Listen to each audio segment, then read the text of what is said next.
Salut les matelots, bienvenue sur la chaîne du Captain Cook. Aujourd'hui, je vais tester un pneu VTT de chez Maxxis, le Minion DHF.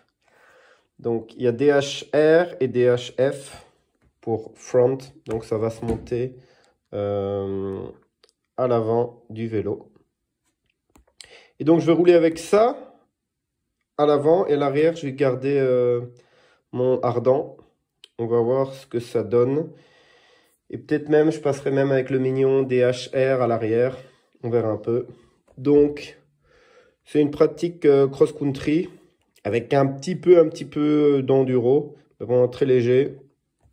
Donc, tubeless ready et protection du flanc un peu plus renforcée. Moi, j'étais très satisfait de ça. Sur mes Ardents, parfois quand on passe sur des pierres ou des côtés comme ça, j'ai jamais eu aucun souci. Et ça a déjà tapé quelques fois, donc très satisfait de ça. Donc, comme vous pouvez voir, c'est bien plus gros que mes Ardents. Je vais vous le montrer aussi après. Et donc, c'est pour une pratique. C'est même pas pour la boue pure et dure, hein, mais donc voilà, ça fait un petit peu de tout. Donc mouillé, du sol meuble, médium. Et donc voilà, ça a une belle gamme d'utilisation. On est dans le roulement et dans le contrôle, à 3 partout.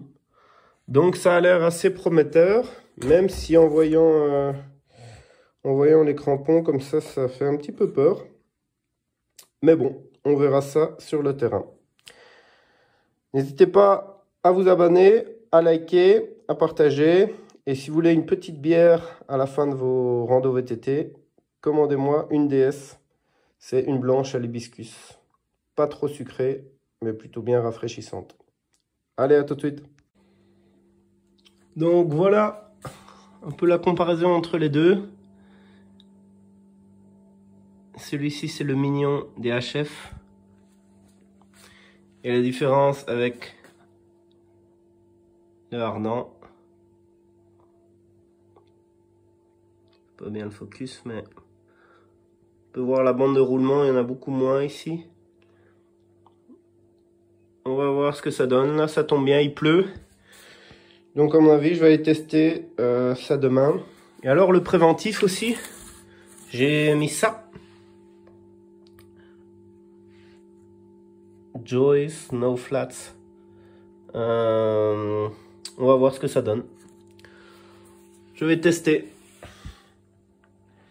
Ah ouais, petite astuce aussi, vous pouvez récupérer le préventif de vos anciens pneus. Moi, je l'ai pas fait parce que c'est assez chiant, mais normalement, ça se fait. Et donc, on a aussi en largeur 2,30 et à l'arrière, j'ai 2,25. Bon, voilà, une légère différence, mais il y en a quand même une. Allez, à demain pour le test.